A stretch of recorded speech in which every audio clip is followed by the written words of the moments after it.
Good morning, everyone. Welcome to the final countdown. This is the last couple of hours of my Kickstarter campaign. Sorry, it's a lousy view on the Facebook here. We're going to start my clock here, my countdown clock. There we go. And we're off. This thing is not working very well. Okay. Sorry, guys. I'm going to do my best. So we're in the final 2 hours of the Kickstarter for Once Upon a Time in the Wyrd West. And I'd just like to thank everybody for your contributions so far. Last I checked, $1,430. That's 118% funded. And I can't tell you how emotional that makes me. I'm just so delighted and pleased, and I would really like to thank all of you who've contributed so much, whether you've contributed $1 or somebody actually went for the maximum package, that $250, and you know who you are, and you're freaking awesome, and you guys rock. Like, it's just the coolest thing. I really feel like it does me good to feel like people support what I'm doing, and that this matters to other people rather than just me. And I really think you guys are going to enjoy it. It's I've loved writing these stories. It's one of the most fun projects I've ever done. I love my characters, and I love the I love the story. I love the setting. It's it's just really a lot of fun to write in. So it allows me to be a little crazy and to get into what people might be thinking in this unusual sort of pulp fiction mashup that I've created, and it's cool. It's just it's great. There's going to be a lot more stories. This isn't the end. This is only the beginning. So stay tuned. I'll probably start writing them again maybe this fall or this coming spring. And again, I'll do like I did with these ones. I'll release one about every 2 months, and it will be serialized on Amazon and in ebook. And then after that, I will go for a print edition as well. So I'm so pleased to see that there's a few people watching. Good morning, guys. Thanks for joining me. Yeah, so there's still time to get in on the rewards. If I do, I keep looking back and forth because I've got my phone doing my Facebook page live stream in the lower part, and I've got my the Kickstarter live doing the live stream in the top part. I hope it's not too distracting. For those of you watching on Facebook, you're not going to be able to see the interview that I'm going to be doing with Sarah Buhrman. She's going to come on and interview me later. So the link is on my timeline. I don't think I well, yeah, there's a link. If you scroll down far enough in the page, you'll find a link to the Kickstarter live stream as well. You find it there. So, all right. Where should I start this morning, guys? There's a chat function. It's interactive, so you can talk to me in either one of the streams, and I will get your questions, and I'm happy to answer them. We could start with questions, or we could start with reading. So yeah, this message appeared there. In the absence of commentary, I will start with reading some sections of the book. So let's see. Just a second, I gotta move my Facebook thing here. All right.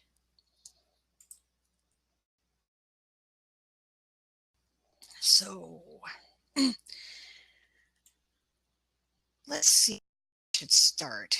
What do you think? Action, romance, humor, Good stories too, I think. I try to anyway. Let's see.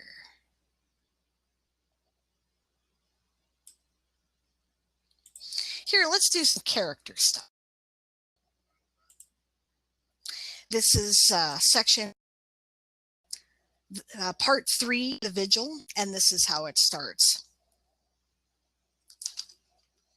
All right, sorry about that. Picture. What I'm trying to do is brace my phone up on my computer. The posse splits up. Graham spoke the last benediction.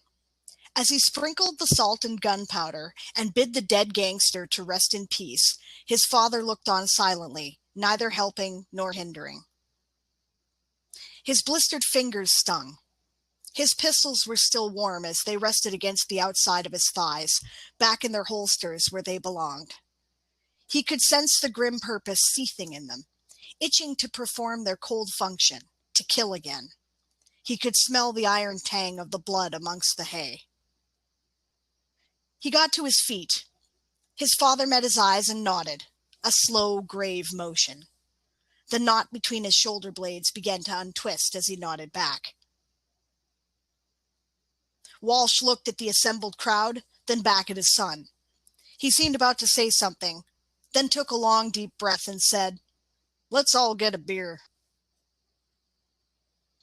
So it was that they all came filing into Coney Pete Woodhouse's. Graham had to admit that they were a bit of a crowd. He and his gunfighter father, his little sister Piper, his Uncle Henry, who'd been the lead hand at the Walsh Ranch for as long as Graham could remember. Davy, the simple troll-blooded lad who worked at the saloon, the beautiful courtesan Emma Winters, the former slaves Joshua the gladiator and Chickcha the mantis warrior, and Pete Woodhouse himself, steam still rising from a formidable mechanical arm. "Beers all round, I say, what?" Woodhouse announced to the room as he aesthetic pneumatic shotgun and replaced it with a brass hand operated by visible servos, which was much more suitable for slinging beer mugs. "Davy, go and snatch us up a keg from the cellar, there's a lad." Obediently, the giant boy headed downstairs with a smile, seemingly none the worse for his ordeal at the hands of the bandits save the holes and bloodstains on his clothes. The corresponding holes in body had healed without a trace. "Thanks for standing with us," Graham said to Woodhouse. "We wouldn't have been able to do it without you." Woodhouse nodded. "It's all right," he grunted. "After their Davy, I was going after them whether you did or not." Sorry for my lousy. Graham nodded.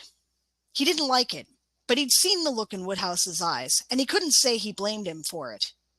A man stood up for his own, or he wasn't a man. Besides, Davy was a nice boy who had obviously never hurt anyone, despite the strength his heritage had gifted him. A gentle giant. People who would hurt him just to get at Woodhouse clearly deserved what they got, as horrible as that was to admit. "Now what?" Piper demanded, startling Graham from his brown study. Graham was grateful his little sister had only brought her voltaic rifle, and that it had only been set to stun. She and Joshua had marched the bandits she'd shot up to the jail to join Queenstown's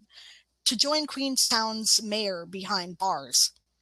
There they would await the magistrate to stand trial for their illegal gladiatorial fighting scheme. It had been a huge help, but there was no mark of Cain to mar her fair she-brow. "Hi, Jason. Glad to see you. Good morning." Graham found he was scratching at the blood that marred his again, however. He scowled at the crimson flakes caked under his fingernails. "Now," said their father, slinging a beer stein instead of a gun, "we all go home, and your brother does his vigil." Her sky-blue eyes widened with surprise. "But, ain't there still a necromancer on the loose?" She turned her gaze to Graham, and he looked back at her with some surprise as well. He was one. He gave her a slow, long nod. "Is," he agreed, but I ain't got the faintest idea where to start looking for her. And your brother's hands, and he ain't been sanctified yet." He turned his intense gray eyes on, and Graham saw they were full of worry. "That's a dangerous time for Slinger, son. Old Scratch pricks up his ears at the gunfighter's first shots. He pays attention. Dark spirits smell the blood. They're drawn to it, and they whisper corruption before one can come into their full powers." He drank a good swallow of beer.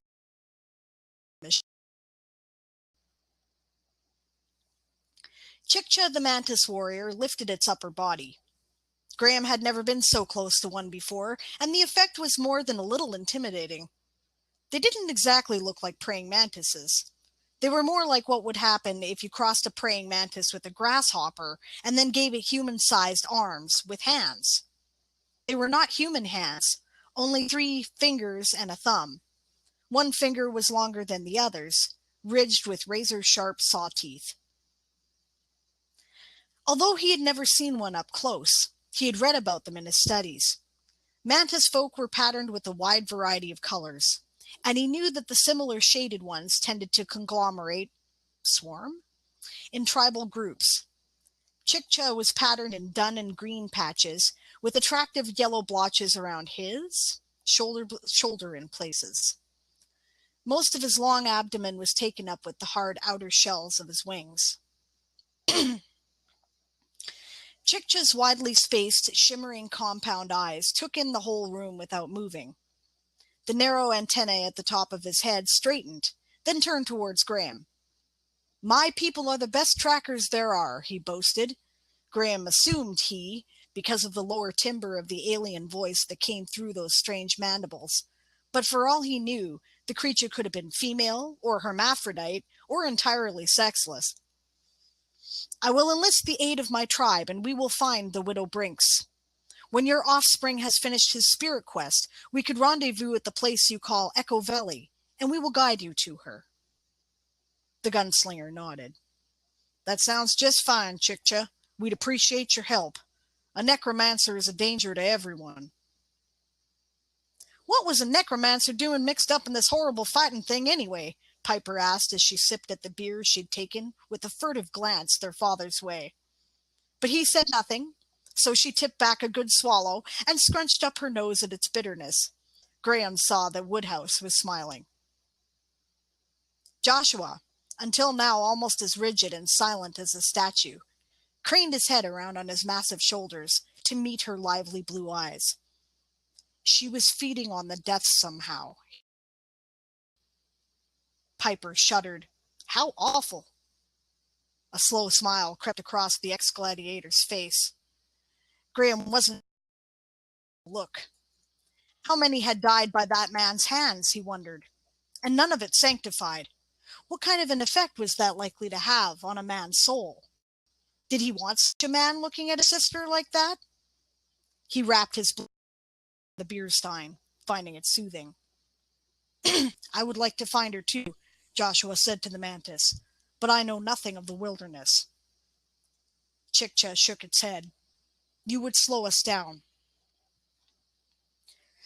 Emma Winters put her hand on Joshua's shoulders.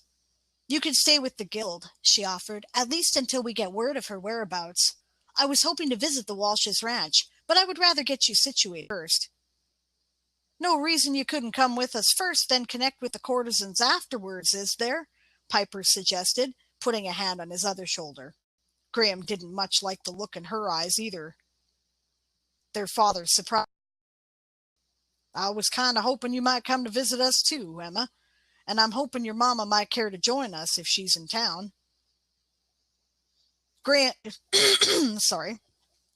Emma turned her radiant smile upon the gunslinger. Graham had to admit that he might do quite a lot to get her to turn that smile on him. My mother was certain you would issue an invitation if I saw you, Sir Walsh, and she said that I should take you up on it. Unfortunately, she's still in Rimouski, but she plans to come out in the fall. I hate to put the burden of 2 extra people on you or your wife, though. He cracked in a smile. Nonsense. I guess you don't remember your Aunt Genevieve too well. We have people up at the ranch all the time, Piper insisted. We have 2 guest cabins and everything. Emma looked to Joshua. It's up to you, she said. I said I would find you a job within the guild as my protector. Where would you feel most comfortable? Joshua smiled, and it transformed his face like sunlight breaking through forest canopy. I don't know that I've ever been comfortable, he said, but I owe you all such a great debt, I can't imagine how I'll ever repay it. However I can best help you all, that's what I want to do. Well, make sure you ask Graham about that then. Woodhouse boomed as he slapped a beer down in front of him. Coming out to free slaves was his idea. He turned his dark eyes to Graham then. Thank you, then. I owe you a debt I can never repay. Graham didn't know what to say to that. He felt his face redden. So that's that section. Let's go back to since I'm reading from the computer, I have to check the video on the other page to see if there's been any comments or questions. So, all right. Well, perhaps I should tell you all a bit about the Wyrd West universe.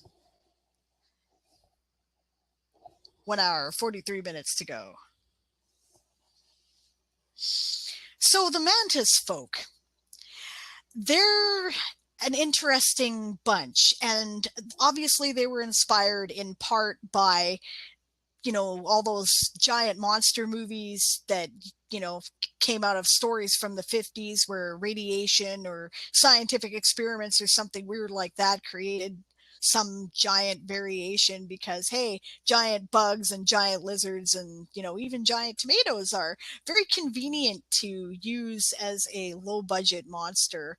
So, but they're fun. I like those stories, right? And obviously the Mantis folk are more than just your, average giant monster, right? They have culture and they have personalities and they have their own societal rules and the way in which they interact with things.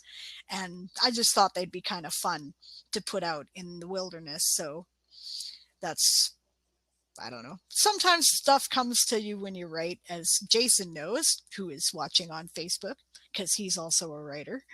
And you just kind of go with it because that's what there is. And I suppose it's one of those things that makes the Wyrd West weird, right? So, it's also cool in that obviously I have fantasy elements going on in my Wyrd West story. If you're just tuning in and you don't know anything about the Wyrd West, then you'll learn that Piper is an elf and Graham is half elven. Obviously, their dad is human. So there's a lot of stuff you would see more in high fantasy, and it makes its appearance here in this odd Western setting. And good morning, Dina. Nice to see you. Dina is my cousin. She is in Burnaby, and I'm excited to see her online listening to this broadcast. So that's very cool. Yeah. What else can I tell you about the Wyrd West? I have a all off the cuff, right? I figure I talk too much anyway. I'm sure I can talk for 2 hours, right?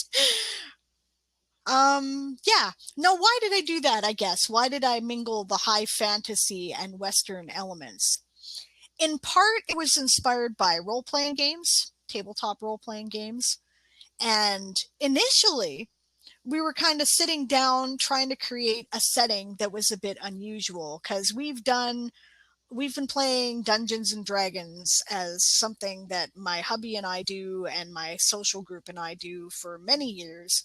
And we've done it all, right? I have played every elf, bard, wizard, sorcerer, fighter, rogue. I've done it all, right? And we wanted something new, right? So we thought, hey, what if we put this in a Western setting? And then we were off and running. Right? The Wyrd West takes place in a post-apocalyptic Saskatchewan. I've been across Canada twice, and both those times we spent time driving on the Yellowhead Highway, Highway 16, instead of the Highway 1. People who do a lot of driving through the prairies back and forth from Regina and whatnot say it's a pretty boring drive. And you know what? It can be. There are large sections which all look the same and the road is flat and straight and it goes on that way for hours. But if you take Highway 16, which will take you through Saskatoon and which meets up again in Brandon with the Highway 1 in Manitoba, right, then there's beautiful scenery, miles and miles of gorgeous grasslands and pastoral farms and large farms, right? You'll go past large cornfields and wheat fields, and it's the sunsets are long and beautiful. And I thought to myself when I was there, I have never seen a more Western setting in my life. So I have a lot of affection for it. I spent about a week and a half in the Qu'Appelle Valley, which is the main setting of the story. And that was not entirely by choice. I had good friends there, but my car had died on an epic trip across the country, which is a good story that I just might tell if people are interested. It was a bit of an adventure, but I had occasion to really kind of enjoy the scenery in the area. And in the Qu'Appelle Valley, it's not flat prairie, it's rolling hills. And there's lots of water features, and there's always like hills around the water features. So aside from the fact that the hills were closer and it wasn't, covered in pine trees and whatnot, it felt a bit more like home. Because for those who don't know, I'm in the Okanagan Valley in British Columbia, Canada. So I really liked it. And I also liked the fact that when you are on the flatter parts of the prairie, you can see forever and the sky is huge. I had a lot of affection for it. And it's a place I'd consider moving. So just because I love the beauty of it. So I thought this is a place where you could have cowboys and, gunmen and all that crazy stuff. My place names. Some of them are very similar. I do have a part of the story that takes place. Government there sucks, says Aaron.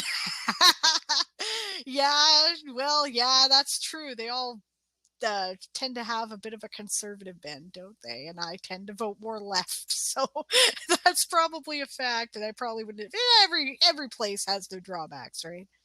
So, yeah. Okay, so I kept some of the stories, some of the place names the same. Like there's a part of the story that takes place in Saskatoon. Others I changed to either their slang term, which is actively used now. For example, Cowtown is mentioned, and those who are familiar know that that is Calgary, Alberta. And I figured Yorkton would have morphed into Yorktown. That's a nice little city. I like that city a lot. That's a really interesting little place. I saw some beautiful northern lights out that way. But so there's that mingle of familiar and strange, which I hope is coming across. I think it's probably time to do a little bit more reading. Let's see what I can do here. We're at 1 hour, 36 minutes, and 24 to get in on the rewards on this if you're not already. Let's see.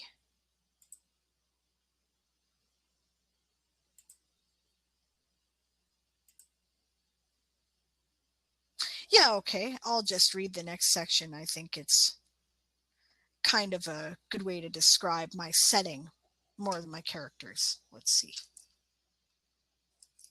All right. Whoop.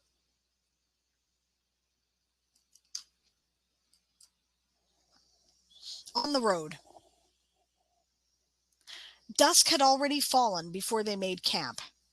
Graham's father didn't say why, but Graham suspected it was to put some distance between them and the body of the man who'd been hung as a necromancer, probably unjustly, it turned out, on the sign of the ancients. They made pretty good time thanks to Emma's steam carriage and their remuda. Even a gunslinger horse couldn't be expected to carry a slinger and gear for 10 hours without a break, so they traded off with common horses whenever possible. Joshua rode in the carriage at Emma's invitation, which was probably just as well, because Graham was sure the hulking man would be an unreasonable burden on any horse saddled with him, except maybe Caesar, who would only carry Graham. The road ran between strips of broken concrete left by the ancients, now so shattered in places it was good for nothing but breaking a good horse's ankles. There was talk of moving it from time to time, but nobody did, because the undertaking was monstrous to even contemplate, and sloughs ran on either side at spring and fall besides, so where would they move it to? The ancients had broken it up at regular intervals with poles of a lightweight, white-gray metal that Graham couldn't remember the name of. Something like aluminum, though he knew that wasn't quite right. Theories varied as to why. Widely accepted was that they marked measured distance, even though there were longer and shorter spaces dividing them. But that might be because so many had been lost to time, though scholars said that was because the bolts they used to fasten them to their buried concrete weights had rusted, not because the poles had. Personally, Graham reckoned they were way markers of a kind, because if you strayed off the road near one of them and looked hard enough, you would often find ruins. Those that were still standing had been pitted and scarred by the scouring wind. They were hollow, and sometimes, like tonight, the wind made an eerie drone as it blew on them, ghost pipes from a bygone age. They had moved themselves off the road and built a small fire in a hollow that was partially concealed by Emma's carriage. Graham banked the fire carefully. This time of year, everything was bone dry. They tethered the common horses and set about laying in fodder to supplement the grazing for the hard-working equines. Lightning munched his oats contentedly, while Duchess, beggar that she was, started sniffing around Piper's hair and pockets for carrots or maybe apples. Greedy Gus, Piper teased her affectionately, rubbing her nose. You can have some treats when we get home tomorrow. When the little chestnut mare made a show of looking sulky, Piper just laughed. You already ate all the ones I had, silly. It was, by all appearances, a perfectly ordinary scene. Many times the Walshes had been on the road like this. Many times they'd made camp at dusk and shared grub, just to enjoy being together as a family. They usually didn't have other people with them. Graham would have thought that would make things even more cozy and cheerful. Instead, he couldn't help but feel alone in the crowd. It was as if they were all gathered in the warm circle of firelight, and he was standing outside of it in the shadow. Good morning, Kent. Nice to see you. Thanks for joining us. He tried to brush off the dark mood. How does that work? Asked Emma, indicating the carriage. She smiled. It's an ingenious system of flywheels, I'm given to understand. That little pellet steam engine charges one wheel while the other runs. Then it changes over when the tension runs out on the first. This pipe here cycles the steam so it loses very little water. It won't last forever. You've got to leave it rest for a couple of hours each day. It will do an incredible speed, fast even a bullet train for short distances. But of course, that drains the charge fast. Was it his imagination, or did she avert her eyes from his for just a second? What might that mean?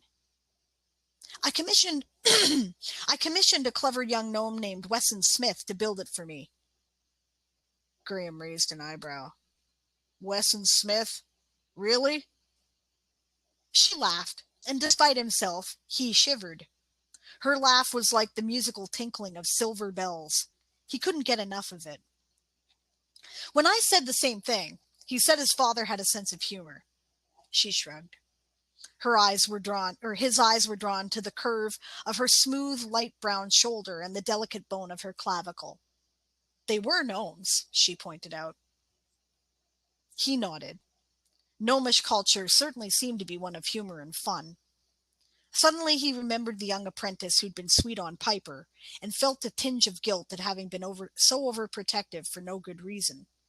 Not that it would have mattered, he supposed. Melancholy overcame him. He laid out his bedroll. His eyes were drawn to Joshua, sitting quietly by the fire. He looked like a man who didn't know what to do with himself. It occurred to Graham that he probably didn't. What was a slave's life like? He doubted they taught you even the most basic of skills, nor did he imagine one was given a lot of free time. Let's play some music, he suggested, shaking off the mood again. Graham's father shook his head. Can you play with your fingers blistered, son? Graham remembered the blisters from his hot gun barrels then. Suddenly he realized why his father had never approved of his desire to play guitar. I guess not. His dark mood closed in again. Piper laid a hand on his shoulder. I'll play, she promised. You sing. Emma beamed. I left my harp back at the guild house, but I could accompany on flute if that would be all right. Of course, Piper grinned. They sang a few of the sacred hymns, songs from the man in black himself, like Ghost Riders in the Sky and God's Gonna Cut You Down. He felt better. The darkness a little. He hunkered down into his bedroll. Lightning flopped down beside him to lend the warmth of his bulk in the unique way of gunslinger horses. Piper came over and gave him an encouraging hug. Good night, big brother. He smiled and wished her good night in return. The wind continued to moan through the broken, eroding pipes and poles of the lost world. Gazing up into the broad night sky, as the last of the prairie sunset bled into the dark, he couldn't help but wonder if some of those ghost riders were indeed in the sky. He allowed his vision to shift to the spirit realm just to check, but saw nothing. So, I guess I'll talk more about aspects of the Wyrd West that came up in that tale, right? You may have noticed that some of my characters have Midwestern accents, even though this is Saskatchewan. Now, why did I do that? Okay, so I looked up what would happen if a good number of the nuclear plants in the United States went up all at once. And basically, the American Midwest would be an irradiated hellhole, is one of the things that I found. So in the backstory of the history, which this is information exclusive to this broadcast, by the way, I don't have this in the story yet. I will at some point. It all has an explanation, but there was a massive migration of people who came up from the US to get away from the irradiated areas. Now, this isn't to say that Canada was completely unscathed. Obviously, there's some problems in my world right around the Great Lakes area in particular, because that's where we have most of our nuclear plants. And occasionally stray radiation can still be a problem for these people even now. It wasn't a nuclear war that destroyed the world. It was entirely an accident. But this is something that, I think we might want to think about. After Fukushima, clearly not all of our nuclear power plants are as stable as we like to think, and disasters could strike at any time. There is one particular place in the Midwest, it's like 5 states border it, and there is a huge concentration of nuclear power plants there, and it also happens to be on a minor fault line. So that could be a real problem in the future. I'm not opposed to nuclear power. In many cases, I think it's helpful and cleaner than a lot of the energy that we currently use. And if we ever discover how to do cold fusion, we're golden, right? But in the meantime, I think we should be careful about where we put them. They should not be anywhere near populated areas if possible. It's my thought. Yeah, none of them can stop the time, says Aaron. Yeah, that's right. Do not fear for atomic energy. None but ourselves can free our minds. Yeah, good stuff. Yeah, Bob Marley knew. um, Other aspects. Obviously, there is a spirit world in the Wyrd West that exists concurrently with the physical world as we understand it. And some people can see across the barrier. Not everybody, but some. Graham happens to be one of these people. So,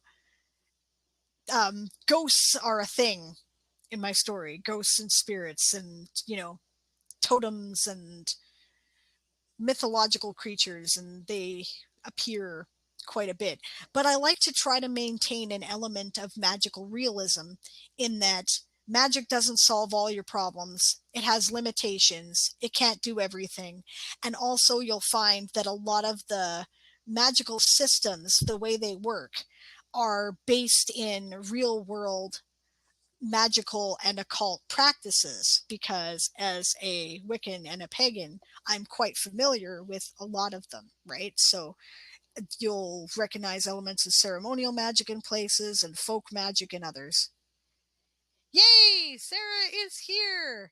Do you want to do that interview now since you are here?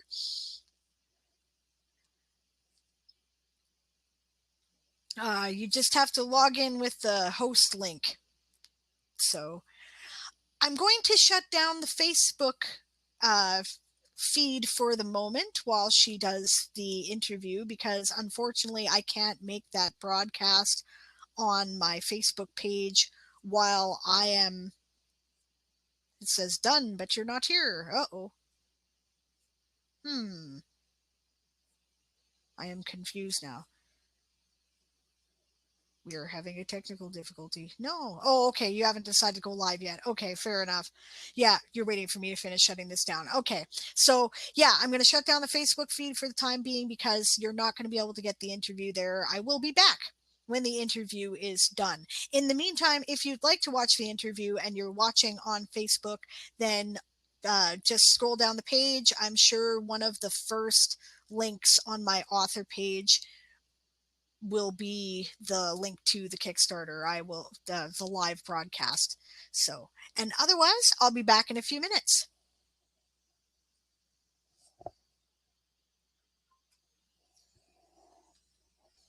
All right.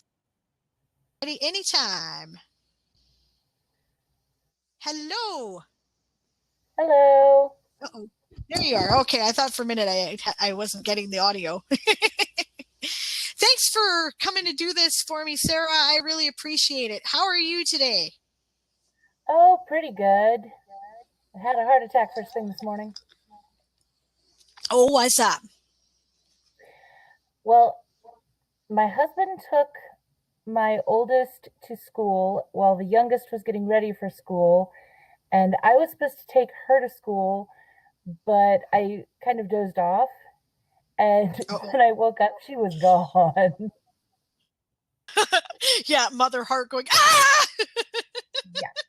Um, and Been there. so, of course, the first thing I do is message my husband, who's out running errands, and he's like, "No, I didn't take her to school."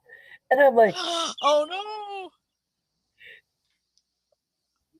she walked herself to school without. Jeez. Well, you do have been fostering independence in your kids. They've got example, I suppose. Yeah, How now, old now is perhaps your work on the youngest? whole consideration for other people. Yeah, communication. There's a thought, right? Yeah. That's So, hilarious. but Cool. Yeah. Yeah. So you've had your adrenaline shot for the morning. You don't need coffee. You're good. I don't need caffeine. That's great. So, So Aaron says, yeah, good good kids. time. You should be a proud mom. Yeah. Yeah, I keep telling people they're never going to do drugs because of peer pressure. They might just decide to, but it won't be because they got peer pressure. Yeah. Yeah, you're good there. That's cool. Good for you. That's great. Yeah. Well, what a yeah. I sympathize. I'm like, I remember these scenarios, and you're like, oh my god, what the hell? And then you're like, okay, you're all right. Okay, calm. And then you're trying not to do the whole panic mother after thing, right? Because you don't want to crap on them for being independent, and you don't want to, yeah. Aaron says they might pressure others. Wink. Yeah, well, they're the leaders of the crowd, I guess, not the followers, but yeah. Here's hoping they don't, but yeah. Cool. Alrighty, so I invited you to come and do this interview and interview me about the Wyrd West, and I thank you that you were willing to do that, but I don't know where you want to start. We have done no preparation for this, guys. This is totally off the cuff, which, I prefer, because then you're not worried about flubbing your lines or screwing something up, right? And if you screw it up, it's live. People understand. Truth. Sarah has a podcast she does called the Pagan Musings Podcast, which is an excellent podcast. So she has interviewer skills. She's done this before. We've kind of done this before. So this is cool. Yeah, I'm pretty much up for any kind of topic today. All right. Okay, so let's see. Well, shit. I was kind of expecting you to ask me questions, and now I don't know where to go. Okay, well, ta-da! My contract. Yay! My contract in. I'm getting ready to review it and sign it and send it back, and so woohoo! That's excellent. Good for you. Yeah, you were worried about that. Something went wrong when she did her submission of her latest rune spells book to her publisher, and she wasn't certain that they'd gotten it or what the response was, and so she, just But you got the contract back. That's cool. That's great. Yep, they still like me. They still like you. Well, why wouldn't they? They're great books and they're selling well, so why not, right? I've talked about this before. We interviewed Sarah as one of the first interviews in the course of this series of videos for the Kickstarter, and she's a writer of the Rune Spell series, which is an urban fantasy magical realism with Norse pagan theme and symbology, and I love it. I think you all should read it. So there, that's my pitch. She's got 2 books out so far.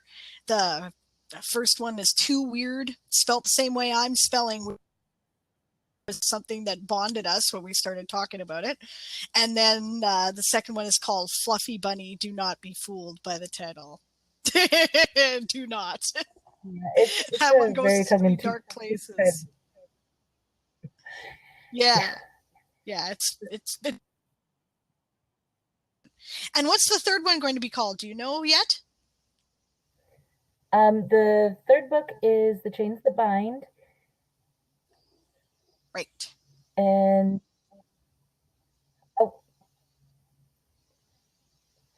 okay, there's a little bit of delay on my end, so I'm not sure. If I seem confused, that's why. But yeah, it's actually going to be. I think it is at least as dark as Fluffy Bunny. So Too Weird was actually kind of mild. It still considered a dark fantasy or dark urban fantasy rather, but Fluffy Bunny kind of just jumped down the hole, and The Chains That Bind is still spelunking. That's cool, because Fluffy Bunny was it was intense. There's a main conflict scene. The turning point was really kind of intense, and it was more psychological horror than it was other things, which of course makes it much more difficult to deal with. And I love that element. I like doing that too. I like to make it about the characters and their what how they feel and their own issues, as opposed to necessarily about the monsters. I mean, there's monsters, but they're not the big deal. It's the effect the monsters have on you that's the big deal. Well, the thing is, like with Too Weird, yeah, there were demons in there, but they weren't the bad guy. The bad guy is always just other people. And, the conflict doesn't come from the fact that stuff happens to the characters. The stuff that happens really isn't all that unique to what can happen to people. It's how they deal with it, how they're working through it, and and then of course, Odin shows up and everybody's like, ah, Odin. And the ravens show up and yay, ravens. But yeah, I mean, it's it's a fantasy, but it's about people dealing with people, things, and other people. Yeah, absolutely. I think at heart, good stories are about that. I think that even if you're going to go to crazy settings, have to consider how people react to those crazy settings, that and the crazy events that are happening. That's otherwise it's okay, I can play a video game and I can get that story, and that's cool. I like video games, and I like video games with a good storyline, but if I'm reading, I want to I think it gets deeper into the psychology of people than any other medium. Film can come close if you've got a really good director, but mostly it's reading that gives you that, I think. So, excuse me just a second. Yeah. Sorry. Yeah. Well, shoot, I don't know what to talk about. What do we want to talk about?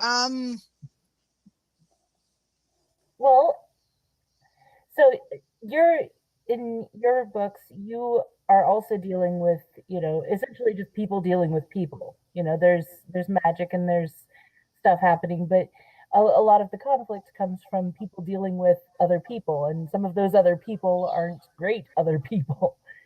So yeah. what do you do to, really bring that in? And I guess, we could talk about why we make those choices. Hey, that's cool. That's a good topic. I like that. That's great.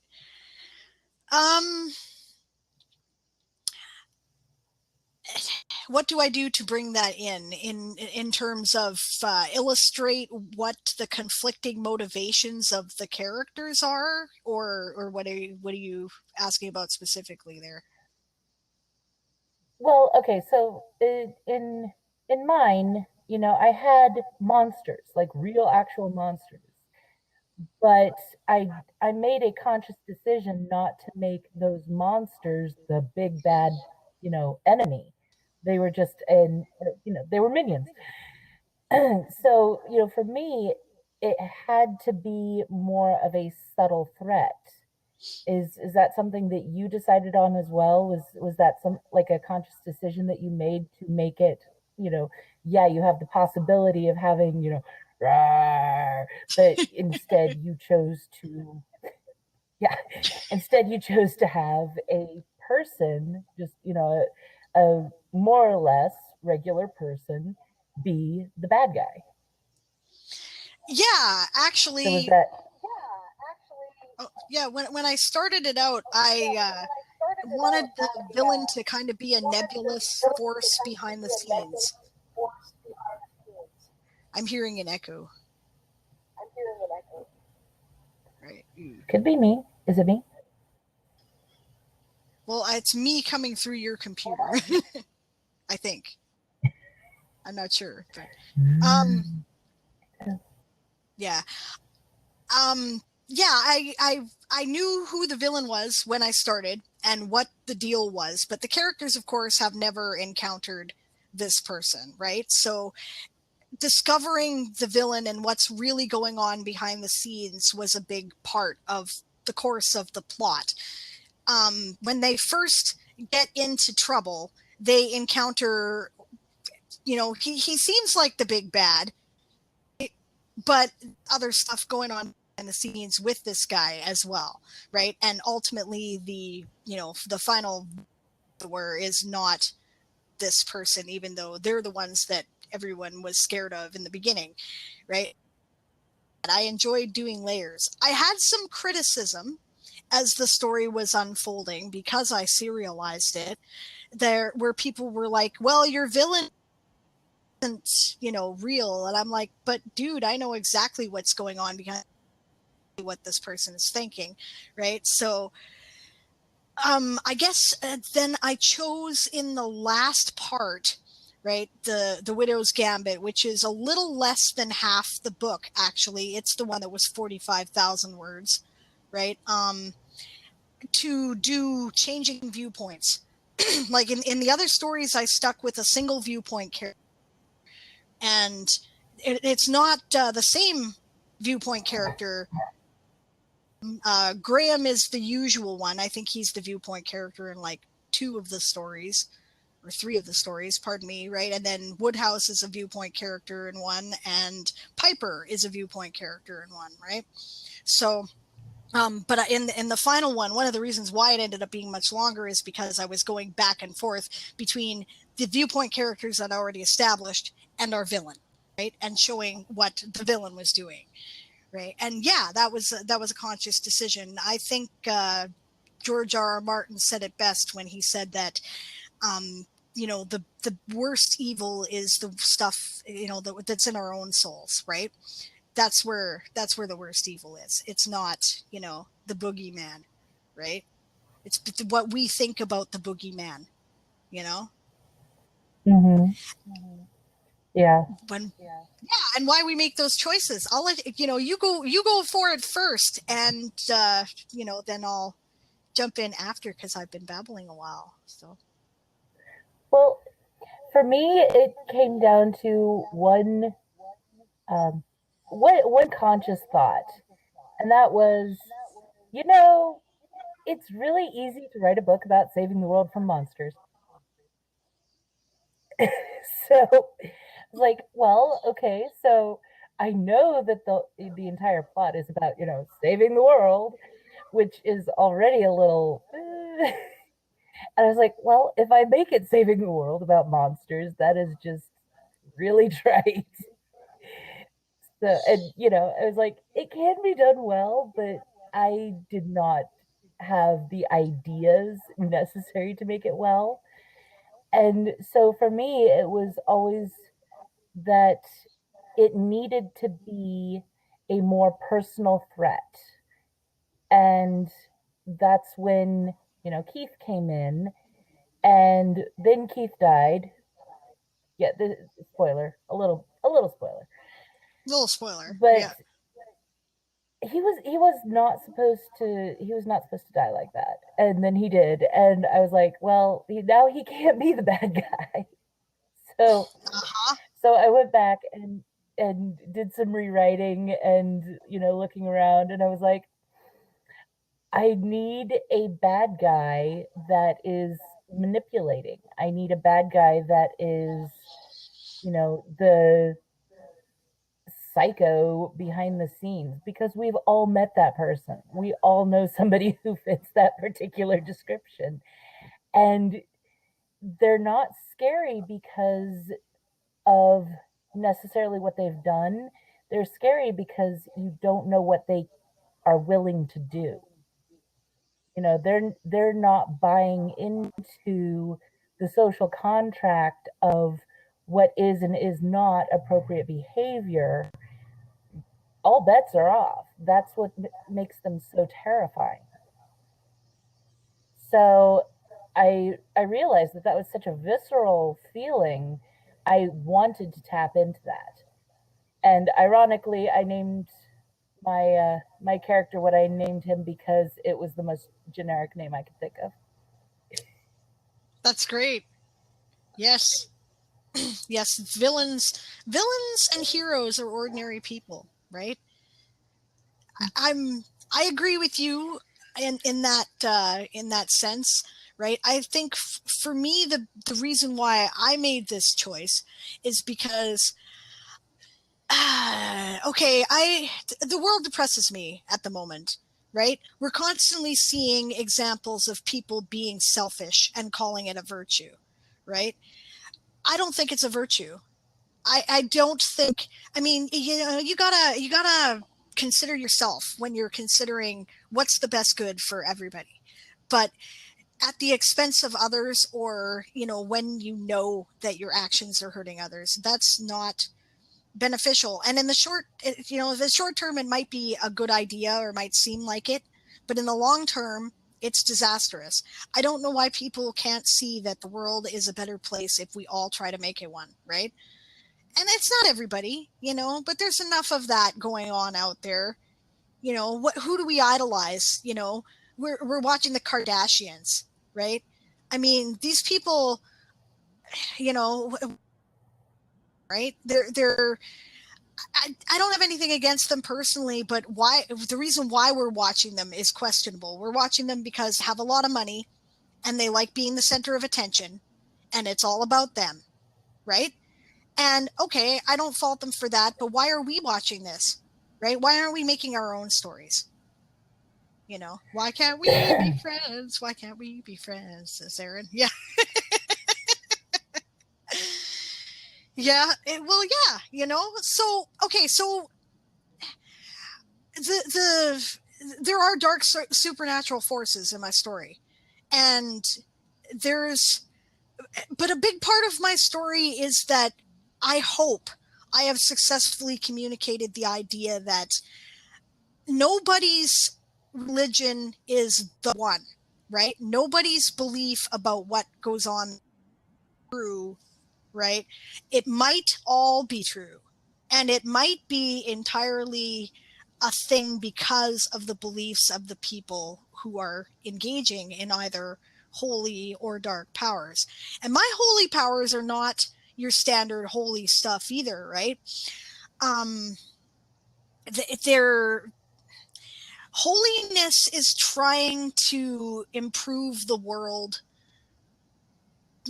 if with self-sacrifice if necessary, right? Not to be like overeager to be a martyr, to willing, right? If the situation necessitates it, right? So for me, that's the definition of good, right? Is a willingness to do whatever it takes to get yourself ahead, right? And that's the poles. Much less complicated than what God you follow, or whether or not you try to keep to a certain code of commandments or whatever, right? It's really about what is the long-term effect going to be of this, and have I thought it through, and is it to be is it going to be beneficial to others, right? So for me, that's where the interesting part is. The only thing that keeps a villain from a hero is their choices, right? Why do we follow these stories of these knights in shining armor, right? Because we want them to be good moral examples. And it's one of the reasons why knights in shining armor stories, as traditionally written, are falling out of favor, because a lot of their code is no longer applicable, right? We live in a world where we're actively fighting for gender equality. We don't want chivalry. Exactly. So, yeah. I just have to give a little chuckle about that, because the whole knights in shining armor as traditionally written really didn't happen until like Ivanhoe. But like even before that, you had the death of Arthur, or La Mort d'Arthur, however I'm not French. You got it. And before that, you had Chaucer, and in Chaucer's Canterbury Tales, he has a knight's tale. He, in fact, has the story of Gawain, who is supposed to be the best knight ever. Like, he is the most perfect knight ever. And the story is about how he's a schmo and needs to learn a lesson. Yeah, actually, that's true, isn't it? Hilarious. Because it's the wife of Bath story, and it's I mean, his entire thing is that he needs to learn to treat women like people. Yep. Yep. Fantastic stuff. Yeah, exactly. So again, none of us are perfect, right? That's the point of that, right? Even this guy who's supposedly this paragon of virtue could stand some self-improvement, right? Yeah. Mm-hmm. Well, and it also kind of implies that the whole, white knights as a paragon of perfection was actually a fad, not a tradition so much. Because Yeah. I really find it hard to believe that, that people way back then were somehow less sophisticated than we are now in terms of knowing the nature of humanity. Like, what, we've had some sort of epiphany now? I've met people. Yeah, we don't change much. It kind of continually astounds me how we seem to think of ourselves as this so enlightened and informed, you know, culture of people, that there's never been anything as enlightened or as informed before. Dude, do some research, right? Read about the Roman Empire, right? They had protests in the streets from people who were opposed to what the government was doing. They had women's liberation movements, right? They had slave liberation movements, right? They're no different than us, man. They're not any different. And I don't think people change at all, right? Aaron says our ancestors weren't stupid. Their brains had the same mass as ours. Yeah, exactly. No, they weren't, right? Their technology and culture might have been different depending, but that doesn't mean they were less sophisticated, right? So yeah. Um, yeah, I mean, really, the only major difference now is the levels of literacy and ability to transmit information worldwide. Yeah, and as we've seen, even that can go horribly awry. What's happening on the internet right now? Yeah, yeah, Twitter. I know, Twitter. I love Twitter. Twitter gets like a bad rap, but I tend to stay out of the cesspool. Writer Twitter is awesome, man. Writer Twitter is cool. Aaron says our monkey sphere has Political grown. Twitter, however. Oh, political Twitter is a cesspool of craziness. What's happening there, right, is because people tend to silo themselves in groups of other people, even online, that tend to think in similar ways to what they do, right? Often pieces of information get spread among those groups, which turns out to be utter nonsense, and we don't have the time in our culture to look everything up and see if it's accurate or not. Like, even I don't, and I'm pretty good at going, oh, is that really a thing? Let's Google that. So it I situation when I was at a Society for Creative Anachronism event, right, where I saw it in the physical world, right? This was the year of the Kelowna fires, the big, the first major year of the Kelowna fires, right? And the part where it went into town and people were out of homes and whatever else, right? And that was a huge thing over here, but half the province was on fire. Now we're getting used to half the province being on fire, which should be a bit concerning. We should be going, but we're not, so I don't know why. But okay, but anyway, right, we're at this SCA event. It's Clinton War. It happens every year over the August long weekend, right? And people come, and sometimes they camp for like a week at a time, and they help build stuff for the site. And then we have big castle battles and all kinds of fun things like that. It's great.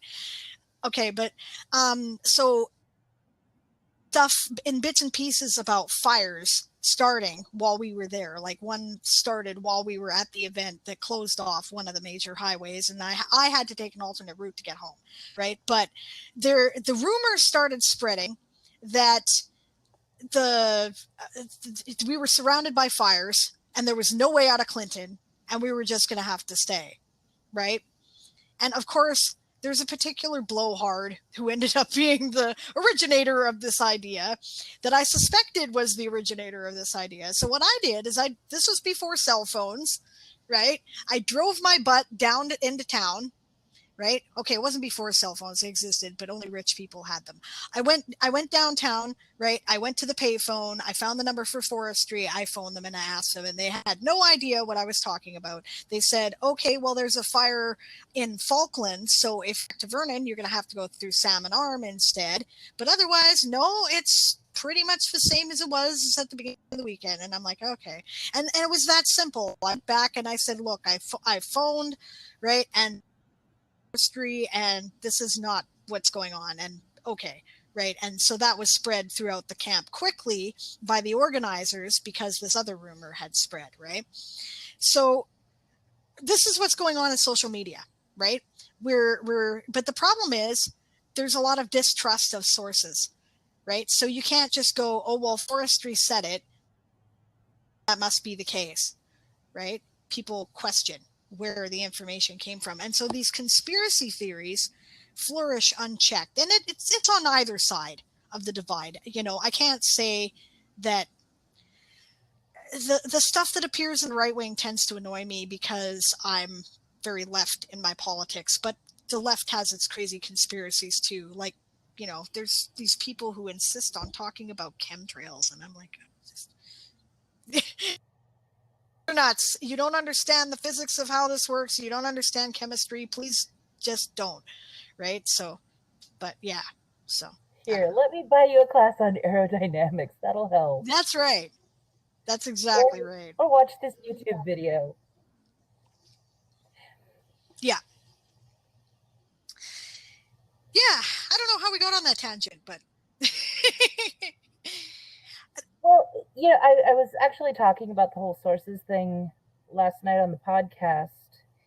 And, one of the things that I find really interesting is that people think that this whole idea of, and I'm not saying that this is what you're saying, but this is what I'm seeing. People think that the whole idea of news shows opinionating on the news is a new thing.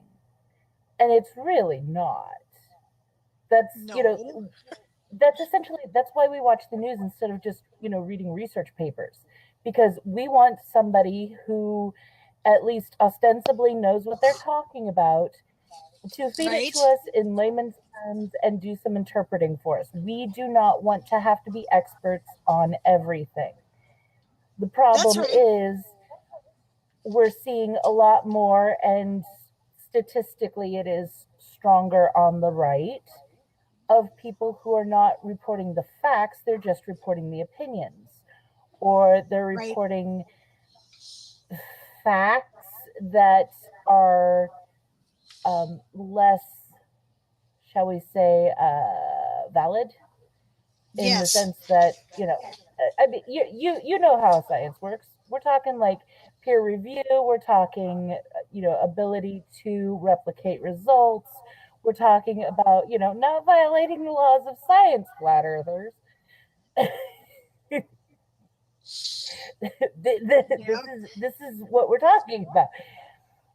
But, that's what we're seeing a lot more of, is people who are gravitating so much more towards the opinion portion of our programming rather than the factual portion of our programming, both in the presentation and in the observation side. So, that's the part that we're seeing the problem with, is we're looking at one person's interpretation and taking that as more solid fact than just the facts. Mostly because facts are boring. Facts are boring, but you need that in order to understand what the hell's going on, I think. Aaron says less accurate facts, alternative facts. Yeah, exactly. Alternative facts. Okay, no, facts are facts, right? What you think about those facts is entirely up to you. Yeah, okay, right. Like you say, people okay. I want to what you were saying, right? This is not new. Right? People giving opinion as part of the news has been going on for a very long time. See, this is the Caribou Sentinel. I don't know. You've got the whole thing in the screen there. Okay. This is a reproduction of a paper that was printed in Barkerville, BC in the time of the gold rush, right? It was printed by their earliest printing press. I went up to Barkerville in part for a family vacation, but also in part to research stuff for the Wyrd West, right? And this is a reproduction of a paper from June 6, 1865. All right.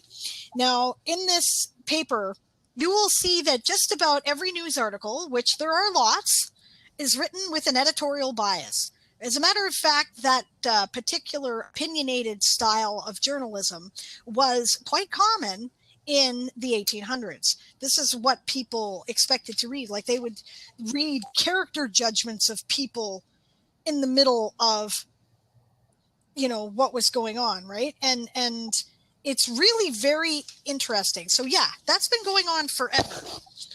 So the question is, you know, yeah, okay, you've got to keep in mind, yes, everybody's got a bias, right? And yes, it's worth considering what their bias might be. But we've gotten to a point where we're simply mistrusting what people have to say at all if they're not on the same team as we are, right? And part of that is because there are people out there who are deliberately spreading lies, outright lies, and they do it because it's to their benefit and they think they can make money or they think they can gain power, right? And they repeat them and they repeat them and they repeat them. Your subconscious wants to believe things that are repeated. So we start to wonder, well, this guy seems pretty, he believes it. So is it true? And we start to give serious thought to things we would never otherwise give serious thought to. It's the danger of psychopaths and sociopaths, and it's the danger of our internet information culture. Yeah. Well, and the other aspect of it is, we have the same problem with the word facts that we do it with the word theory. In certain situations, they have vastly different meanings. In science, a theory means something that can never be 100% proven.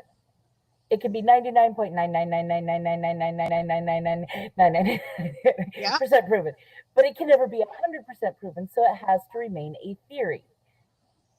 But in layman's terms, a theory means literally something that has not been proven, not even to that 99.9999999. Yeah. So we have, that subtle difference is the difference between accepting something as guaranteed unless and until we can prove it otherwise, versus just waiting to be proven otherwise. And that's a subtle distinction that gives too much doubt to the concept of the theory. In the concept of the word fact, in layman's terms, a fact is something that is true. In linguistic terms, a fact is something that can be proven true or false, as opposed to an opinion, which is simply a perspective and can never be proven true or false. So Aaron says nothing in science can be proven, just disproven. He's right. Right. Yeah. So, I mean, it's like somebody got really, really good at linguistics and decided to become like an evil overlord, or people are just really confused by definitions. I don't know which it is. Well, as S.M. Stirling said in the Change novels, there's a dark lord for every generation that must be defeated. And here I was hoping it was one of my kids. Yeah, I know, right? Because then you'd get all kinds of advantages from that one. You'd be mom of the evil overlord. That'd be great. Aaron says Aaron says, generally people are stupid. Well, yeah, people are stupid. A person can be smart. People tend to be dumb, panicky animals, right? Yeah.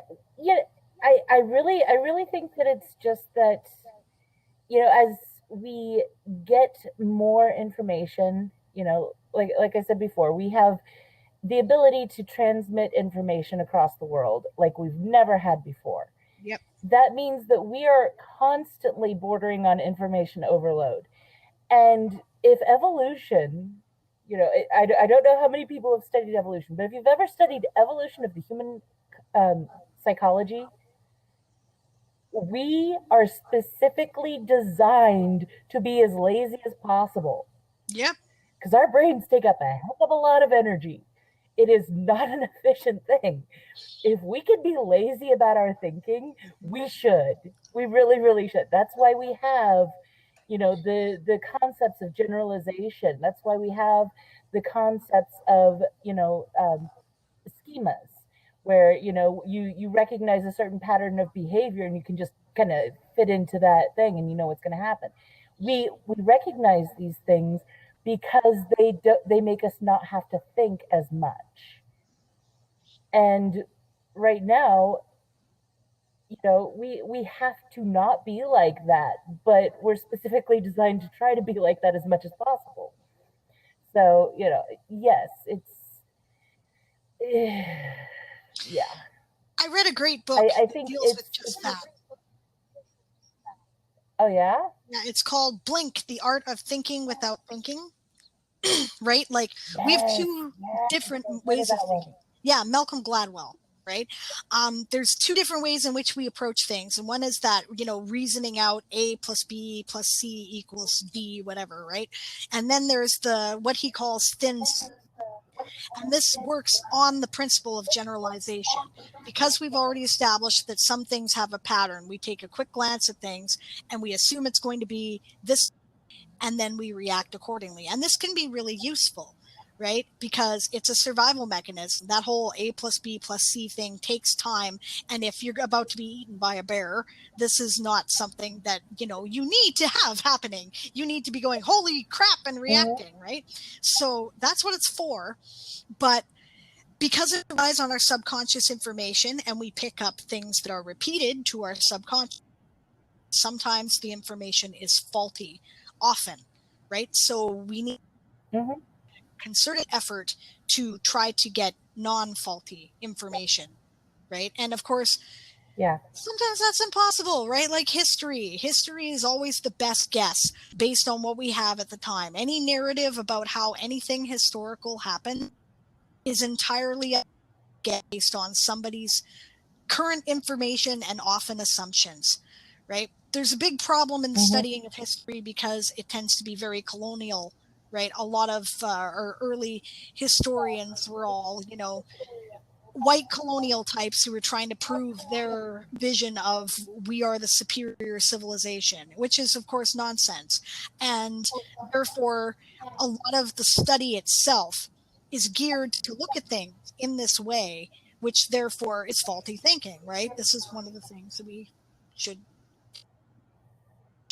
right? So yeah, 95% of all Roman literature is lost, Aaron reminds me. Yes, what we have left might be like, a random cookbook, somebody's dissertation, the popular novel of the week. Yeah, right? We might have a grocery list. Like, we don't know what we've got, right? The stuff that we classics of Roman literature might have been considered laughable garbage in Rome. We don't know, right? It's just all we've got left. That would be hilarious if the Odyssey was like, the Roman version or the Greco-Roman version of like the Hangover. Yeah, wouldn't it though? Like everybody's sitting there going, "Oh my gosh, I can't believe they're thinking that's like high art."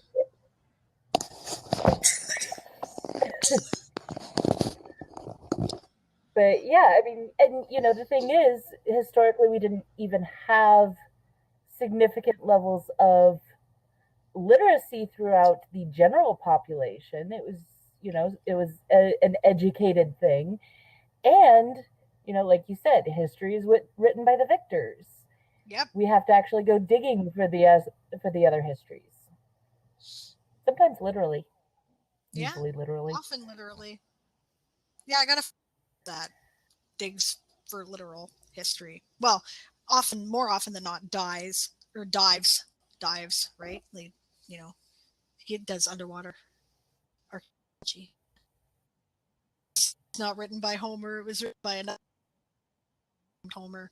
This is a theory that's actually out there, which I think is ridiculous. it's a thing. But yeah. Okay, so just a reminder, we're at 30-minute mark here, guys. So you still got time to get in on the rewards and the book and all that stuff, but it is running out. It's just, my little clock here will keep track of things. It might not be entirely like precise accurate because I had to start it myself. So don't wait until there's like, I'm going to one, right? If you're going to get in on it, do it with a good 5 minutes to spare, right? So yeah. Okay, hey, let's talk mythology. Since we brought up the Odyssey, let's talk mythology. Let's talk about how we use it in our stories, why it has appeal to people, even, in the modern age, even though the stories are ancient, Mm-hmm. Okay, let's start with, no, go ahead. If you know where you want to start with that, run. Go for it. Yeah, I think that mythology is one of those things that appeals to us because it is so archetypal. And, different pantheons have different kind of styles of gods. Nobody's mistaking the Roman gods for the Egyptian gods or the Norse gods because they are just general, vastly different personalities. But those are formed by the culture. The gods fit the culture from which they come. But they are still archetypes. You have the jock guy. The jock guy. You always have that jock god, whether it's Apollo or Thor or who's the jock of Egyptian? Suppose Ra would be, the jock of Egyptian. Yeah, or maybe Horus. Yeah. Yeah. Yeah. But you have the nurturing mother, and then you have the tomboy chick. You always have the tomboy chick. You do, don't She's you? always in there. Right? And we're always like so surprised about this. Like, oh my gosh, it's a girl who doesn't act like a girl. Yeah, just like that one over there, that one over there, that one over there. And you always have the sassy old one, usually a woman, sassy old woman, and the usually female who is way too concerned with her looks. Looking at you, Aphrodite, and Amaterasu. Come on. But we have these archetypes, and the thing is, you look around, and it's not that these are unusual characteristics in humanity. That's true. They represent aspects of ourselves in a concentrated, maybe even hyperbolic form, but they're literally representing who we are as humanity and who we are as a species on this planet. Because you also have growing things boy. You always got the guy who grows things. It is those things. We have like, Mother Earth in kind of a general idea, but she's like a force of nature. The agriculture guy who grows things is always a guy. It's weird. I wonder why. Except for Demeter. What's that? Except for Demeter. Yeah, well, that's true. That's true. She's an exception. Yeah. That's interesting. Must be cultural. Yeah. I assume that that's probably. Yeah. But the thing is, if there is a deity who can walk across the earth and have grapes spring up in their footsteps, it's always a guy, and he's the god of being drunk in some way. Mm-hmm. Yeah. You always have the god of death, but then you always also have a goddess of death. And those two aspects tend to be very different aspects. Like in Hinduism, okay, you have Shiva is the destroyer, but he's like the god of destruction.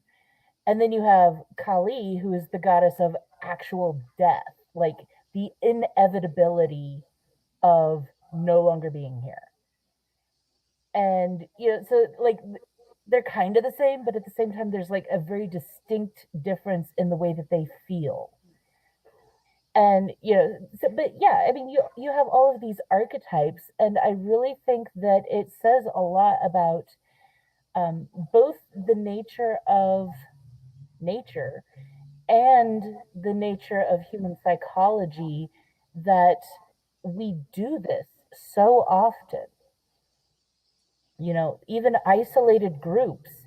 I mean, you have the Aboriginal groups of Australia. They were essentially isolated for hundreds of thousands of years. Yep. No possible way that they had any significant contact with any other group of people.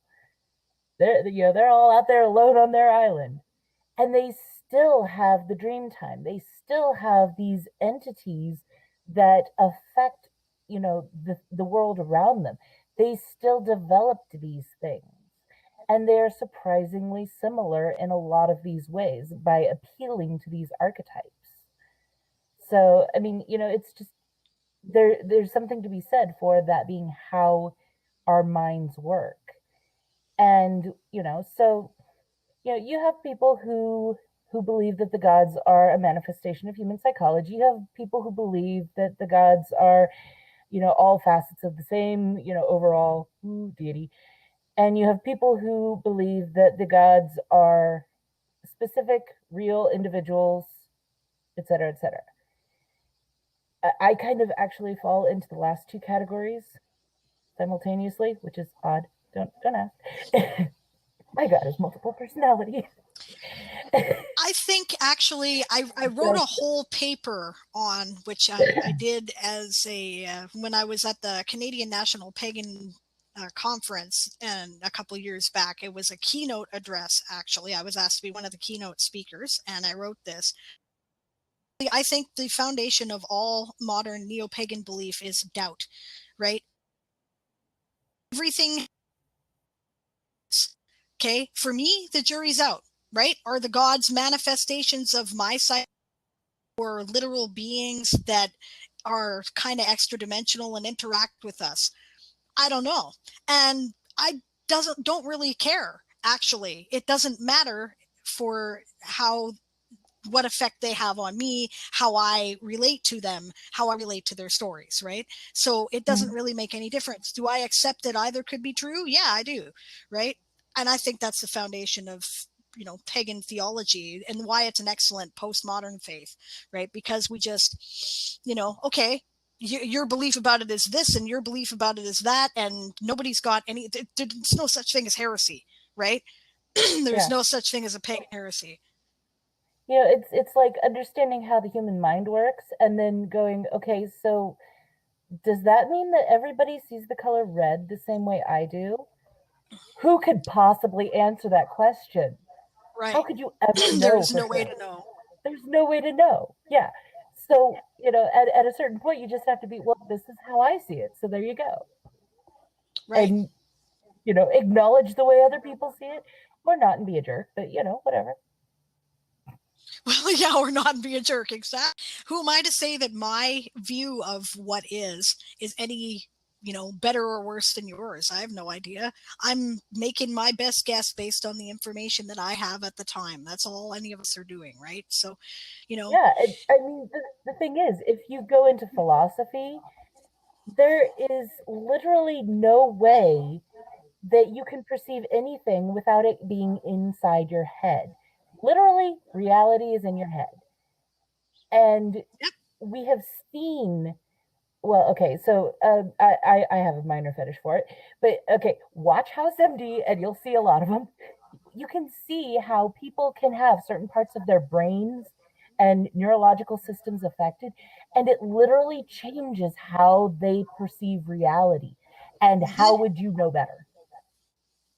Right. How would you know? Yeah, there's no way to know. At a certain point, you just got to throw your hands up in the air and go, "This is who I am. This is how I see it." You know, and it really doesn't matter. It does not matter, because your own perceptions have to be your own perceptions, and they can never be anything else. So why argue about it? Right. I agree completely.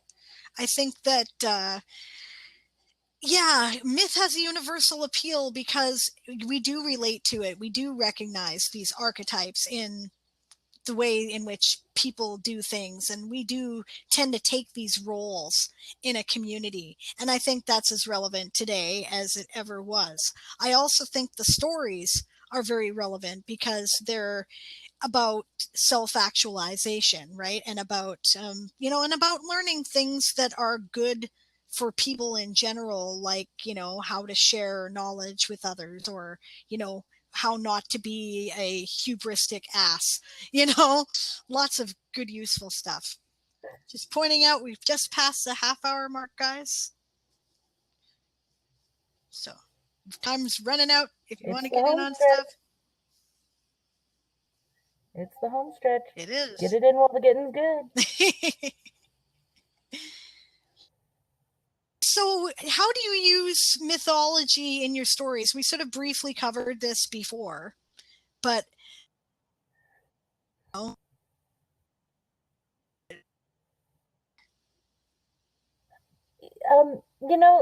thing is, for me, the mythology in the Runespell series is literally about the kind of bringing it home, that what is going on affects far more than just the people who are directly involved. Nicola is looking for, she's essentially looking for a bunch of pieces of jewelry, right? I mean, she's dealing with a couple of schmucks who, they might be doing something that affects a small group of people, maybe a couple hundred. But in the grand scheme of things, what they are specifically doing isn't hurting that much. But when you bring in the metaphorical, when you bring in the mythological, what they're doing can cause a chain reaction that can destroy the world. And so, I mean, what that means is you really don't know how your own personal battles, how your own personal stances, are going to affect possibly everyone. Definitely far more than you intend. And so I guess, it kind of came from the political climate in which I, stewed in my own juices. But the whole idea is that, our choices, we can never truly understand how our choices, how each and every small decision is going to play out. And not just immediately, but in the distant future. I remember when I was a young thing, I was trying to explain to somebody why it was so important to be conscientious, which seems like an odd thing to have to explain to somebody, but that was the discussion we were having. And we were walking along the street, and I looked down and I saw a broken glass bottle. And I pointed it out to him and I said, "Look, there's a broken glass bottle." And he goes, "Oh, yeah." And I said, "We should pick it up." And he bent down to pick it up. And after he picked it up and, started looking around for a trash can, I said, in a couple of minutes, there could be a kid driving or, riding by on his bicycle, and he might have ridden over that glass bottle and popped a tire and flipped, and we're right next to a busy street. He could have easily fallen into the street and gotten hit by a car and killed. And, the guy's like, "Oh, yeah, I pretty much saved that kid." And I'm like, and in a couple, decades, he might have grown up to be the single worst thing that ever happened to U.S. politics. And he goes, "Oh, should I put it back?" And I'm like, that's exactly the point. You never know how every single choice you make can affect so much. You don't know. You could save a life, and that makes you feel great. You don't know that the life you save is a good life, and that can make you feel bad. And what you do with that knowledge and those decisions is what makes you a person and the person who you are. And, so without explaining all of that in a fictional book, that's like the kind of thing that I'm trying to convey is all of our choices are important. All of the things that we stand up for are important.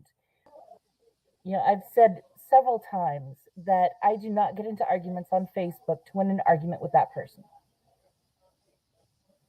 That's not That's why. right.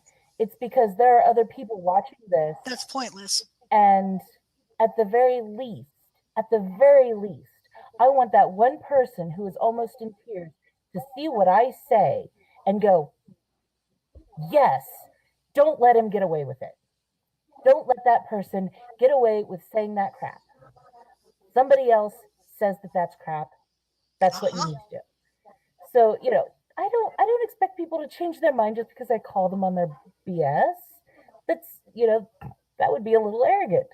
What I want is for that person who secretly agrees with me to feel validated in their feelings and their stance, and to know that they are not alone in that. And also to let that person know that they Absolutely. can't say that and get away with it scot-free. We're defined by our choices, right? I think after things unfolded the way they did in the American election, I took some time off of social media. Mm-hmm. Yeah. Aaron pointed out a similarity to Dragonheart, by the way, with the whole you don't know if the life you save is a good life, right? If you've seen that movie, yeah, good example, right? And then he said, one, and you are a weirdo. 2, you're both weirdos. 3, you're a movement. Yeah, that's a fact, right? One person starts something that's different and unusual, they're a weirdo. 2 people do it, okay, there's sort of, they're not, at least they got somebody with them. 3 people start it, now it's a movement. That's right, you got a subculture, exactly, right? But yeah, okay, I was really kind of, I could not understand how this thing could have happened, right? And I felt a lot of despair towards humanity, and I thought, fucking, I'm just not going to say anything to anybody anymore, right? And I'm not going to get into these conversations. And then I thought about it, and I realized that maybe part of the problem was that because none of us want to wrestle with pigs, we were letting people say stuff that therefore went unchallenged. And because it went unchallenged, people thought, well, it must be true, right? I saw a lot of my friends get sucked down rabbit holes, There are people I talked to for years that I don't anymore, and that's why, because they've been sucked down a rabbit hole into a moral place that I just can't follow, right? So, and so now I have these arguments, not because, like you say, I'm not trying to change that person's mind. I know that person's arguing in bad faith. They're not interested in actually having a debate. They just want to try to make themselves look good and score whatever little brownie points they think they're going to score, right? I engage with them because I want the people following the conversation to realize that what they're spewing is nonsense, right? That there are lies and there are things that are logic, and both of them need to be pointed out, right? So that's why I do it. Yeah. Again, I don't know how we got onto this, but from mythology, I guess it's about human choices, right? Like I say, the only thing that separates my villains from my heroes are the choices that they make. They experience all the same kind of emotions, that desire for self-expression, the anger,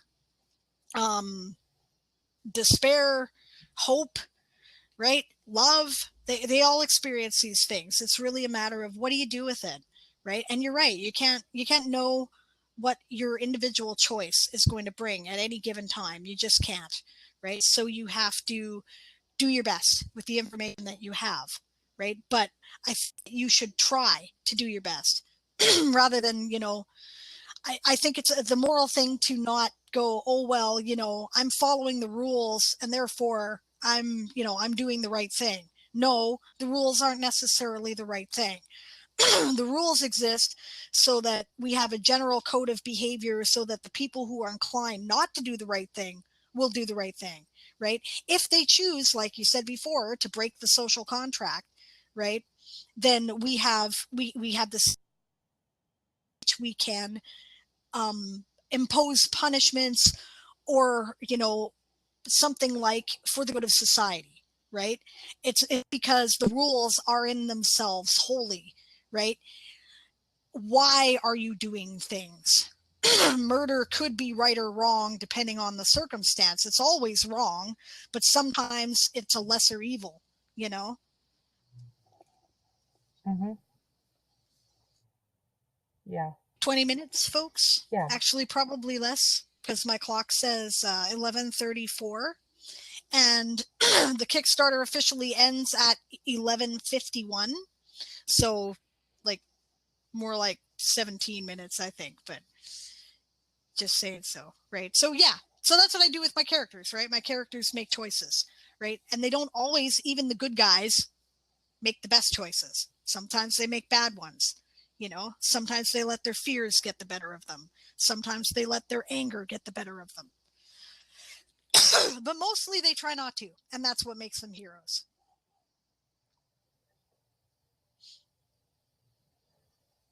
Yeah.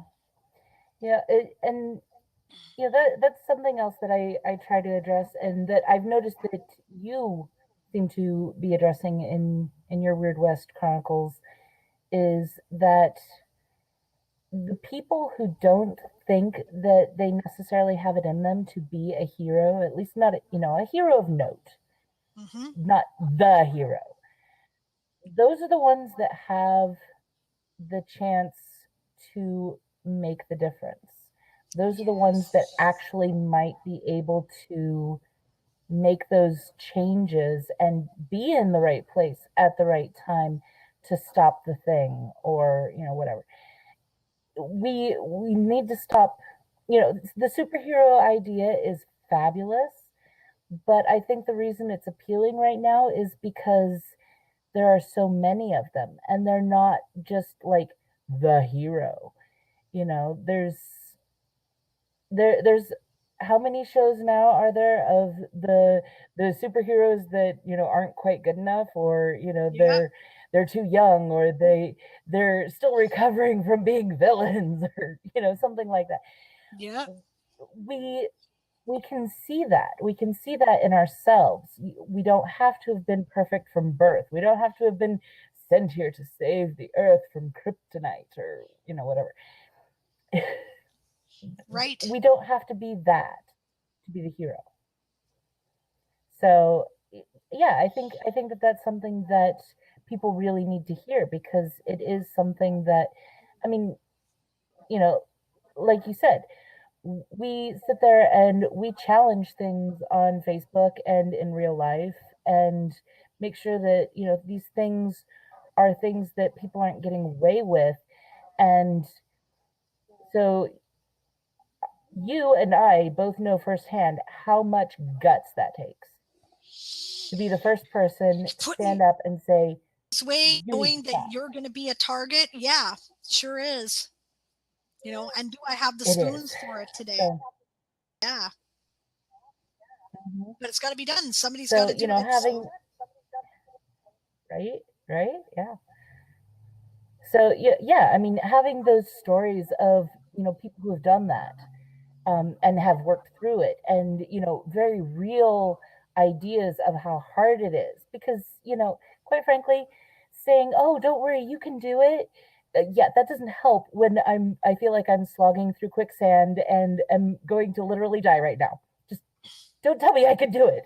Yeah. Maybe be like, we all struggle, it's okay, you can cry maybe after you get out of the quicksand. Exactly. Hey, I try to do that, right? My heroes cry, right? My heroes think, did I do this right? Did I handle this properly? They have remorse about things they weren't able to do. They, yeah, they don't feel like heroes at the time. Nobody thinks I'm going to be this great hero. No, they just kind of end up in the situation And then afterwards they think about it, and then sometimes they're found wanting in their own eyes. And I like that. Yeah. That's how people work. And you do that too. You do that very well. Thank you. Yeah. It, you know, it's not easy to write that. And I know you know this. I mean, you have to dig that out of yourself because there is no intellectual exercise that can tell you how hard it is to lay bare your soul to somebody that you know is going to try and kick it. Yep. Yeah, that's a hard thing. So, Yeah. So hopefully we can be inspired by the stories that we write because they're the stories that we want to tell, right? Yeah. yep. I Well, write and to they're inspire the stories myself. that I want. Yeah, they're the stories that I want to see, not just in fiction. I want to see people doing these things. Okay, maybe not demons, just Yeah. maybe not demons, but I want to see people who stand up to the bad guys. I want to see people who sit there and go, you know what? Somebody has to be between this person with, you know, a gun, real or metaphorical, and these innocent people behind me. Right. Yeah, I do too. I would like to see more of that. That's why I chose not to write a grim dark fantasy. Right? I think we have Mm-hmm. enough grim dark fantasy in the world right now. The people know the world is dark. Maybe we need to hear some stories about things that are gritty and challenging and difficult, and people still manage to do the right thing anyway. You know. Mm-hmm. Yeah. So, okay, my clock says there's 11 minutes left, and this clock says there's 13 minutes left. I don't know which one is more accurate, but okay, so my last ditch pitch here. Once Upon a Time in the Wyrd West is it's a 109 thousand page book. Well, page book, word book, not page. That is comprised of 6 serialized stories that each would stood on their own and have been published on their own in ebook format, but together form a complete story arc. Right? It takes place in a post-apocalyptic Saskatchewan that has fantasy elements like elves and gnomes, and also has weird post-apocalyptic elements like giant bugs. Right? It's got there's ghosts and dark magic and positive magic and heroes and villains, but neither one of them are, it's not that simple in terms of which one is the hero and which one is the villain. Everybody, I hope, has understandable motivations. And I'm printing it to a trade paperback. That's you can get that for the $25 tier level, right? Or I'm printing it in hardcover, and you can get that, I believe, for the $50 tier level. And there are other rewards at level 1, right? If it's $1, you at least get your name in the credits, right? For everybody, there's ebooks, there's live readings, there's my live streamed release party, which is going to be on, if it's going to be on Google Hangouts on my YouTube channel, which you will find by searching Sable Aradia on YouTube, SableAradia, right? And yeah, that will be coming up. It'll also be posted on my blog, which is DianeMorrisonFiction.com. That's just for people who've paid for a certain level, guys. So, check it out, right? And there's bookmarks, there's a list of my influences and an explanation of where it all comes from. And all of this is only available for 11 minutes. So this is your last chance to get in on it. And I'd also like to, again, thank everyone who has contributed so far. I mean, we're funded. It's great. I'm not stressing that we're not going to make the goal. This is all if you want the rewards at this point, although I won't lie, the cushion is nice. They tell you when you set up the Kickstarter, ask for the minimum amount that you need to make whatever it is happen. So that is what I did. So the extra will probably be used towards extra marketing. I might even be able to afford BookBub if it keeps up at this rate. That would be really cool. And yeah, and that's the last I'm going to say of it before we close. And what shall we talk about for the last 10 minutes, Sarah? So what are you going to do after this? What am I going to do after this? Oh, yeah. Well, okay. So the first thing I got to do, right? The manuscript is in at the formatter, but the time is tight, right? I have a release party that is scheduled at the Vernon Public Library on the 5th of September. So I have to have something to sell by then. So probably what I'm going to do is put together the Create Space version, and that is going to take up most of my time for the next few days to make sure that that gets done. Right? I've asked my formatter to do the cover before anything else so that I can imitate it to the Create Space standard, and then that way I'll have something to sell. But it will be primarily distributed through Ingram Spark. The paperback will come out first, then the hardcover comes out probably a couple weeks. It'll probably, the Ingram Spark version of the paperback will be closer to the middle of the month around Mabon, the autumn equinox, right? But you can get the Create Space version right away as of September 1st. I will make sure. So, and I will be sending out rewards not long after that. If you've contributed, right, then I'll be sending out the backer surveys a couple of days, and that's where I ask you, okay, you had some options here. What do you want? Where am I sending these books? Etc. For those in your email box. Yeah, that's the plan for the next few days. What about you? What are you up to from here? You've signed your contract? Yeah. Well, I am still looking at getting my 13 publications in 24 months challenge done. Holy crap. And okay, so I wasn't an idiot. I actually was counting on this contract to fulfill one of those publications. And so after that, the other things that I'm doing this year are I have 3 short stories for anthologies, book 4 for the rune spells that I always do as my nano project. And then I'm going to try and get book 3 for the Hot Fey Nights, Lena Grace line, my erotica line book out. So that's probably going to take up the rest of my year as far as my authoring stuff goes. But yeah, so I mean, I have a nice little plan going, and generally consists of me running around crying a lot. So yeah, aside from that, kids just got back in school, so that's going to free up a lot of my micromanaging time. It's the most wonderful time of the year. Right? It's like, I mean, the thing is, it's like I have 6, maybe 7 hours during the day where they're at school. And I'm not going to lie, some of that time I take a nap because, oh my gosh.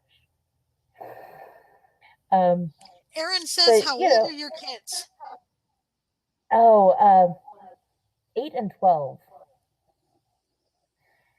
So that's and yeah, they're a handful at that age. Okay, so I'm trying not to tell everybody. So of course I'm going to say this on a pod or a video broadcast. So we're going to try for another one. So that could change a lot of things really fast. Yeah, in the middle of your big, because, career stuff, because you're just crazy and you want to take it all on. Right? It's like, oh, I'm only doing like a marathon of publications. Let's just throw something else on there. Yeah. Yeah. Story of my life. Yeah.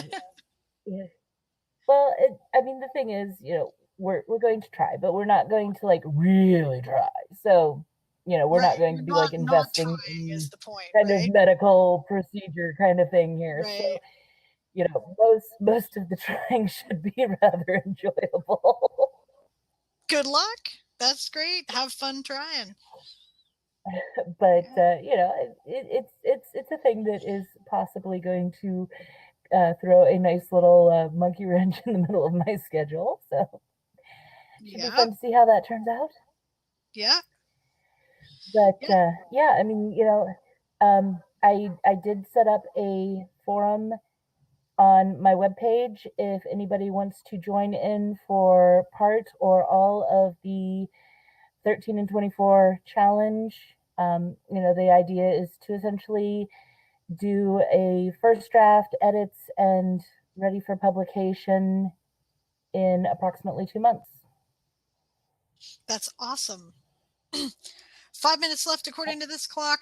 2 minutes left according to my computer clock. So, just saying. Yeah. Me, the rest of the year. Better get it done. Yeah, that's right. What am I, for the rest of the year? What I'm doing after Once Upon a Time in the Wyrd West comes out is this will be my first public announcement of it since I signed the contract and it's sent. Right, my story, The Android Graveyard, will be appearing in Third Flatiron's publication Terra Tara Terror in September or October. This is my first pro story sale, so I'm really excited about that. And I'm putting together an anthology which is fantasy westerns, and I'll be writing a totally new Wyrd West story for it myself, which will have probably the secondary characters and not my main character. And that anthology will be called Gunsmoke and Dragonfire. I will be doing a Kickstarter for it as well, right? Since this went well and it was kind of a test run too to see if I could do that for the anthology. We'll have stretch goals. Right now, I'm paying the writers royalties. I have some great stories that have been submitted. I've already accepted. And so I am accepting submissions. The deadline is midnight, October 1st. Pacific Standard Time. So, you've got some time if you still want to get yours in. And I haven't even looked at it for a few days, so I might have a backlog, but I've been so busy with the Kickstarter, I haven't had time. Right? And so goals will include things writers per word, right? Copies of the book, etc. Look for that on my Kickstarter page sometime of months. I'm going to wait until I have decided on all the stories before I go ahead and start the Kickstarter. So it's probably not starting until at least November and probably not until December, because in November I'm going to be doing NaNoWriMo and I generally don't have time for much else. Right? I can't imagine doing that at a Kickstarter. This was a lot of work and took a lot of time. And so I just can't imagine. We're at the ding mark for my computer clock, guys. According to this clock, we have like 2 minutes left, so you probably actually have like 1.5 minutes. But, just saying. So, what are you doing for your nano this year? Oh, I have no idea. Okay, so I don't. I never make up my mind until the time. Yeah, I never make up my mind until like, October 27th. I'm never sure. And I think I make up my current plan, right, is I'm probably going to write some more Wyrd West stories to take, the next run at it. Right. But, I've got I'm working on my fantasy space opera series that's going through revision right now. If I get the revision done, then I'll probably continue writing that and be a bit of a nano rebel rather than start anything new. Right. And I could have, some brilliant idea could, hit me in the middle of the head, and I could decide to do that instead because I'm inspired to do it. And nano is the time when you want to do things that are fresh and shiny ideas on the paper, right? So, Yeah. What about you? You're doing Yeah. your fourth rune spells book. Yes. I'm doing the fourth book, which is Blood of the Moon, and it'll be touching on colonialism and environmental crises. Cool. And Cli-fi. so that should be a lot of fun. You should come be on my Cli-fi panel. I'm doing a Cli-fi panel for the Sifway YouTube channel. Yeah. Hey, you know what? Anytime you think that there's a panel I might like to be on, you just send me a message. Okay. We'll do that. Don't leave me to I have my groceries delivered because I'm not a total fool. But I wasn't a complete idiot on it.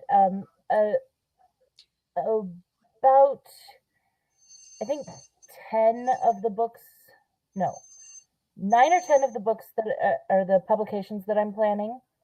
Ooh, was that time? That time. Yeah. Oh. Yay! So for better or for worse, we're done. I should like sneak over to the page how things totaled out. I will do that. But go on in the meantime while I'm here. Well, I wasn't a total fool. Only about 4 or 5 of the publications that I'm planning are actually full length or even novella length. Most of them are short stories. Right. Yeah, well, it's like I'm a fool, but I'm not that big of a fool.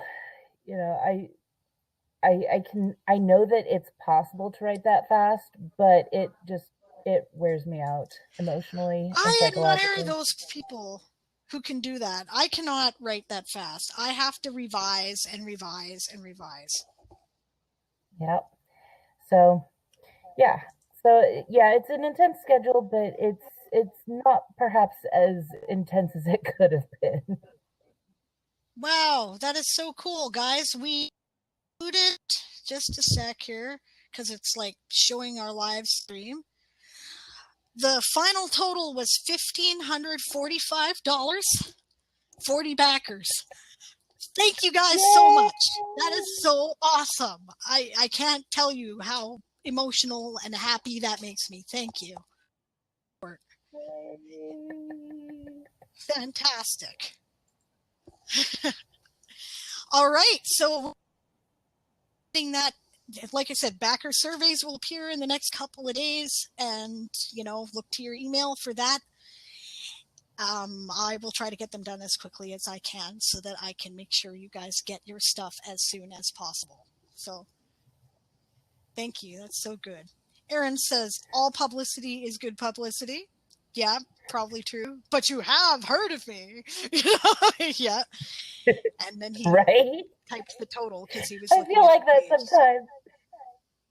Yeah. Well, yeah. Hey. It's like, wait, you heard of me? Exactly, right?